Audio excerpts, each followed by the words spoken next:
Hello students, today in this video I will discuss you all about linear equations. क्योंकि ये जो topic है ये बहुत ही इजी है and very scoring also. But अगर स्टूडेंट्स की कंसेप्ट नहीं क्लियर होती है तो वो जो आपको स्कोर करना था मार्क्स वो आप स्कोर नहीं कर पाते हैं.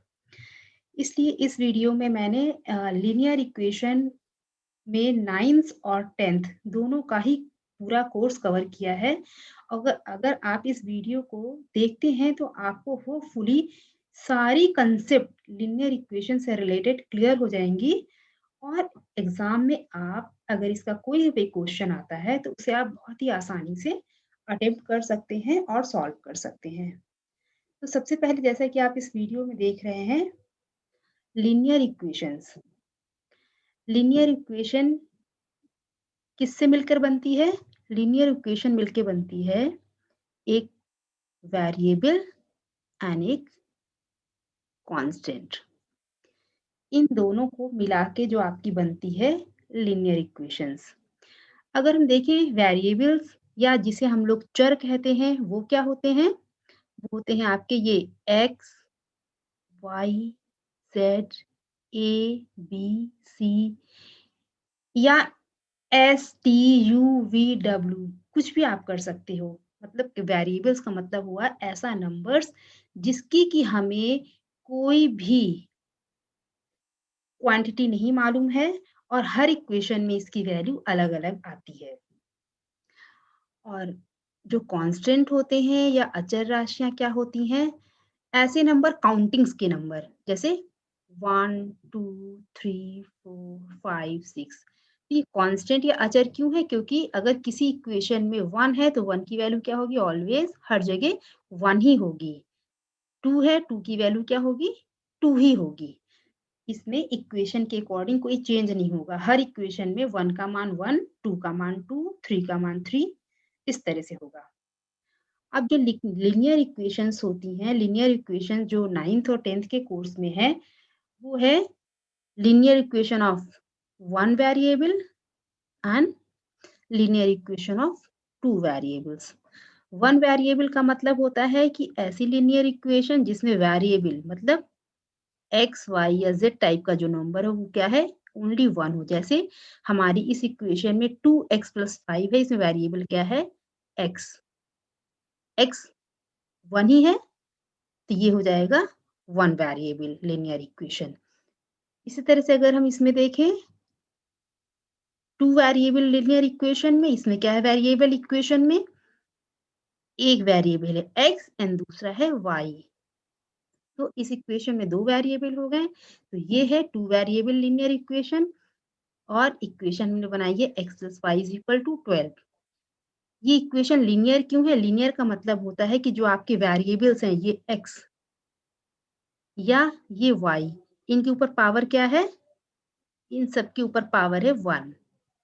यहाँ भी पावर है 1, यहाँ भी पावर है 1.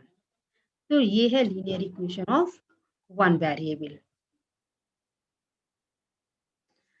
सिमिलरली हम लोग देखते हैं लीनियर इक्वेशन में linear equation of one variable और linear equation of two variables.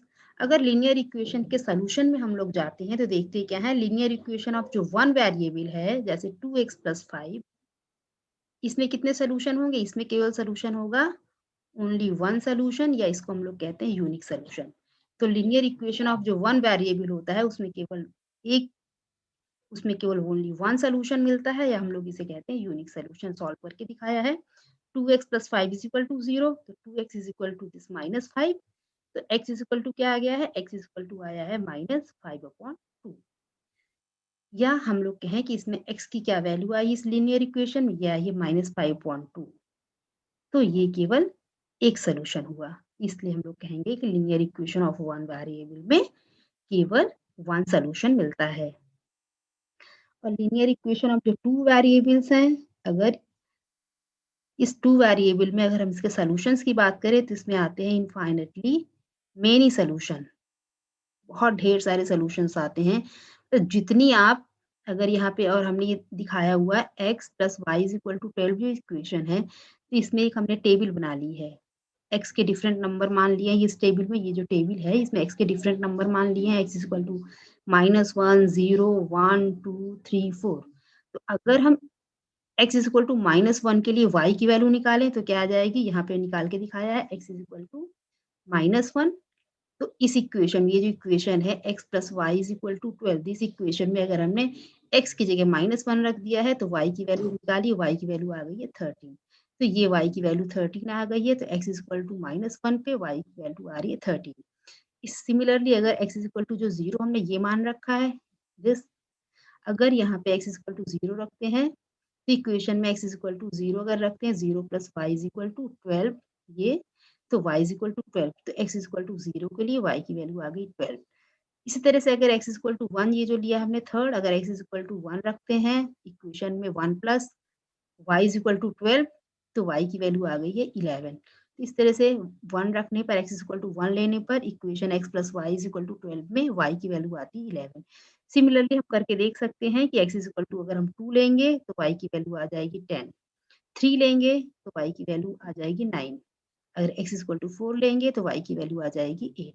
इसी तरह से अगर हम x = 5, 6 इस टेबल को कितने भी आगे तक बढ़ाते चले जाएँ, तो इस तरह से x की डिफरेंट वैल्यूज़ के लिए y की डिफरेंट वैल्यूज़ इस वाली इक्वेशन से हमें मिल जाएँगी।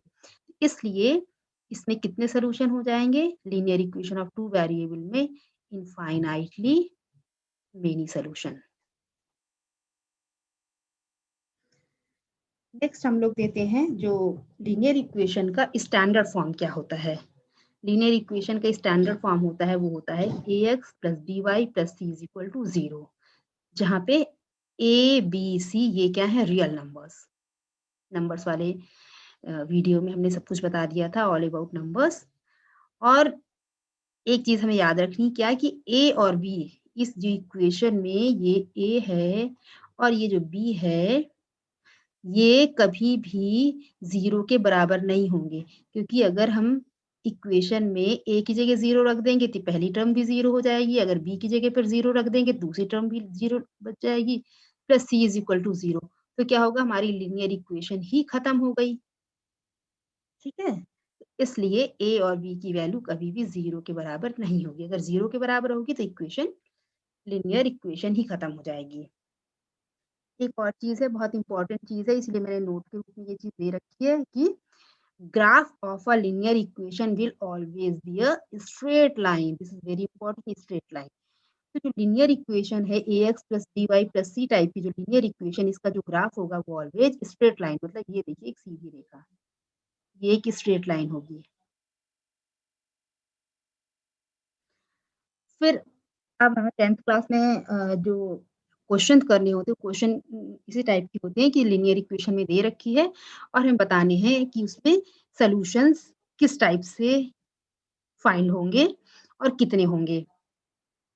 तो अगर ये है number of solutions in pair of linear equation of 2 variables है जो 10th क्लास में सिलेबस में है, उसी पे हमने उसी का सॉल्यूशन निकालने सिखाए हैं। तो हमारी जो लीनियर इक्वेशन होगी, एक हमने स्टैंडर्ड फॉर्म होता है ax + by + c = 0, तो हमने एक इक्वेशन ले ली है a1x + b1y + c1 = 0, this is equation 1। And दूसरी इक्वेशन ली है a2x + b2y + c2 = 0, this is equation 2। तो total possibility of getting solutions, इन दो इक्वेशन से कितनी पॉसिबिलिटी है? वो पॉसिबिलिटी है 3 टाइप की पॉसिबिलिटी बनती है सॉल्यूशंस को निकालने के लिए। तो जो सबसे पहली पॉसिबिलिटी है उसको मैंने इस में दिखाया है ये। पहली पॉसिबिलिटी क्या है? अगर हम इन दोनों ही लीनियर इक्वेशन जो हमने a1x + b1y + c1 = 0 जो लीनियर इक्वेशन ये ले रखी है और ये जो दूसरी इक्वेशन है a2x + b2y + c2 = 0, this is another equation. अगर इन दोनों ही इक्वेशन का हमने ग्राफ प्लॉट किया है, ये हमने कार्टेशियन सिस्टम में ग्राफ प्लॉट किया है। अगर ग्राफ प्लॉट करते हैं तो हम लोग क्या देखते हैं कि ये दोनों ही लाइन, पहली लाइन हो गई ये वाली एंड दूसरी लाइन है ये वाली। इन दोनों ही लाइन का अगर हम ग्राफ खींचते हैं देखते क्या है कि अगर ये दोनों लाइनें एक पॉइंट पे मिलती हैं, जैसे ये दोनों इस पॉइंट पे मिल रही हैं, जिस पॉइंट पे मिल रही हैं, जिस पॉइंट पे मिलती हैं दोनों इक्वेशंस, इसका मतलब है कि इस इक्वेशन का केवल इन दोनों इक्वेशन का एक और केवल एक ही सॉल्यूशन होगा। क्यों? क्योंकि हमेशा जब हम देख लेंगे ग्राफ को देख के हम बहुत आसानी से पता लगा सकते हैं कि अगर 2 लाइन्स हैं, अगर वो एक पॉइंट पे मिल रही हैं, तो इसका मतलब उसका एक ही सॉल्यूशन होगा। तो इसलिए ये एक पॉइंट पे यहाँ पे मिल रही हैं, तो इन दोनों इक्वेशन से एक केवल सॉल्यूशन निकलेगा। इसे हम लोग कहेंगे क्या कि यूनिक सॉल्यूशन या अद्वितीय हल या ओनली वन सॉल्यूशन कुछ भी कह सकते हैं। कंडीशन क्या होगी? दोनों इक्वेशन जो होंगी उनमें क्या कंडीशन होगी कि A1 upon A2 is not equal to B1 upon B2 ताकि दोनों इक्वेशन डिफरेंट होगी। A1 अलग है, A2 अलग है, B1 भी अलग है, B2 भी अलग है। तो ये कंडीशन होगी, दोनों ही इक्वेशन बिल्कुल डिफरेंट होंगी, तो दोनों एक पॉइंट पर इंटरसेक्ट करेंगे। हम लोग इक्वेशन देख के इसीलिए पता लगा लेंगे कि दोनों इक्वेशन देखेंगे अगर दोनों इक्वेशंस अलग-अलग हैं, दोनों में A1, A2 अलग-अलग है, B1, B2 भी अलग-अलग है, तो इसका मतलब कि उनका यूनिक सॉल्यूशन होगा, वो दोनों ही जो लाइन इक्वेशंस होंगी वो अगर उसका ग्राफ खींचते हैं किसी एक ही पॉइंट में मिलेंगी और चूँकि हमें जिस पॉइंट में मिलेंगी वही उसका हल होगा और चूँकि हमें इक्वेशन का हल मिल रहा है इसलिए हो जाएगी ये इक्वेशन जो होगी वो कैसी होंगी कंसिस्टेंट या संगत। अगर हल मिलेगा तो इक्वेशंस कंसिस्टेंट होगी या संगत होगी।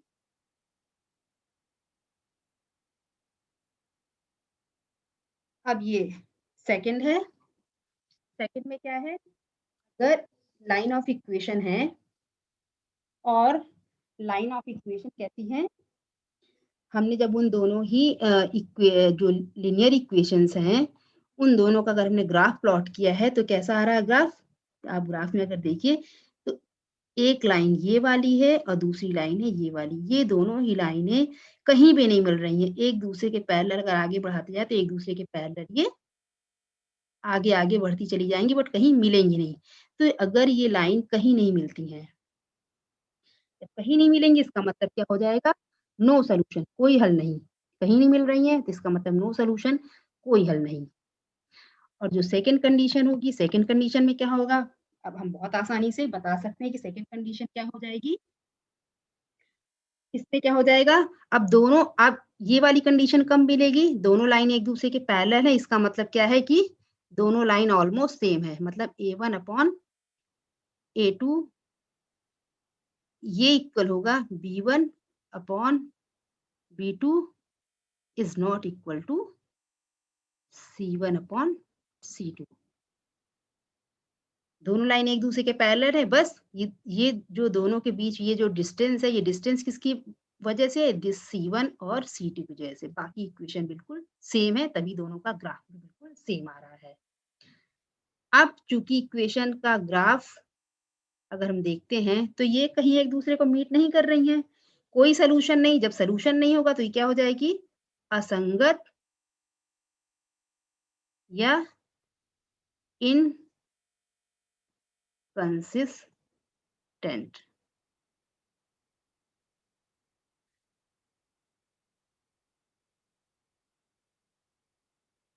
नेक्स्ट हम लोग देखते हैं जो थर्ड है। अब थर्ड में क्या है कि अगर हमने लीनियर इक्वेशंस ली हैं, पहली लीनियर इक्वेशन ये है और दूसरी लीनियर इक्वेशन ये है। अब अगर इन लीनियर इक्वेशंस का हम लोग ग्राफ देखते हैं या ग्राफ ना देखें, इन इक्वेशंस को ही हम लोग देखें, तो इन इक्वेशंस में क्या होगा अगर इनका ग्राफ ही हम केवल देखते हैं, तो इन इक्वेशन का ग्राफ क्या हो जाएगा? एक दूसरे स मतलब एक लाइन के ऊपर दूसरी लाइन बिल्कुल ओवरलैप कर रही है। मतलब कौन-सी लाइन क्या है कुछ नहीं पता चल रहा, दोनों एक-दूसरे के ऊपर ओवरलैप हैं। अगर इस तरह की कंडीशन होगी इसका मतलब क्या हुआ? ये लाइन इस पॉइंट पे भी मिल रही है, इस पॉइंट पे मिल रही है, इस पॉइंट पे हर जगह क्योंकि ओवरलैप कर रही हैं, तो ये हर जगह एक-दूसरे से मिल रही हैं, हर पॉइंट पे एक-दूसरे से मिल रही हैं।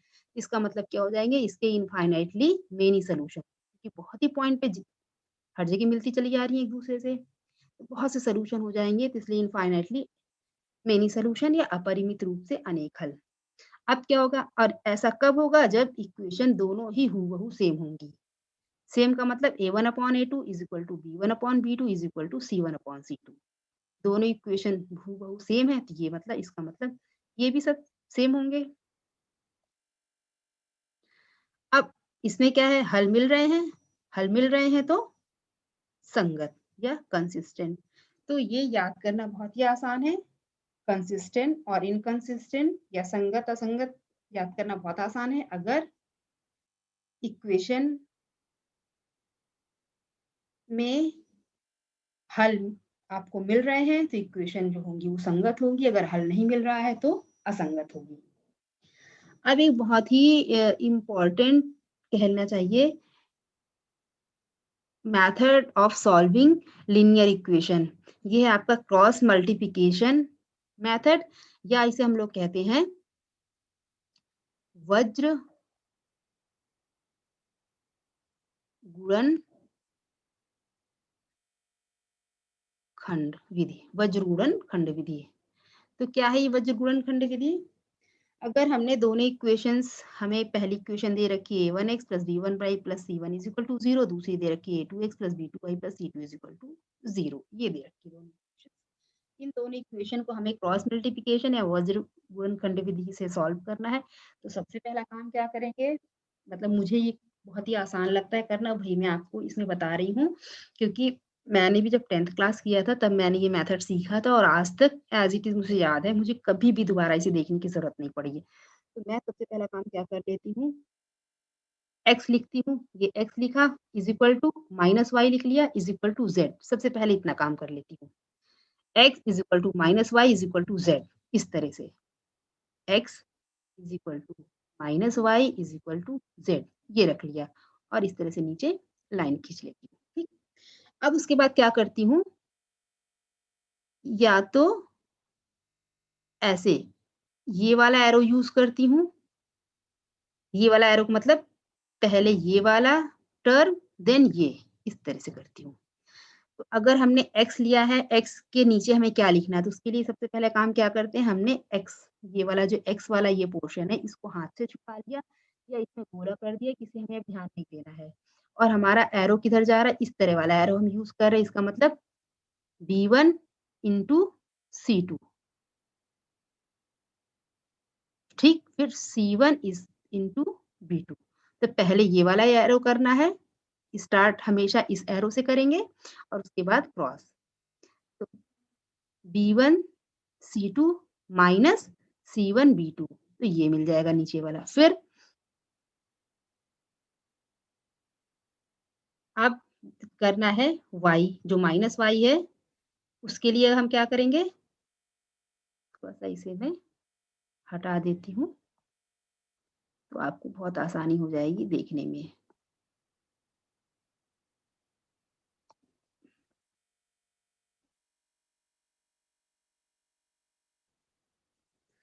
अब क्या किया हमने, अब y के नीचे वाला ये पार्ट लिखना है, तो इसके लिए हमने क्या किया है, अब इसको हाथ से ढक लिया है या फिर गोला कर दिया कि इसको हमें अब टच नहीं करना है। अब फिर स्टार्ट कहाँ से करेंगे, दिस एरो, मतलब A1 इंटू C2 माइनस का साइन C1 इंटू A2, तो हमें ये मिल जाएगा। इसके बाद अब हम आ जाते हैं C पर।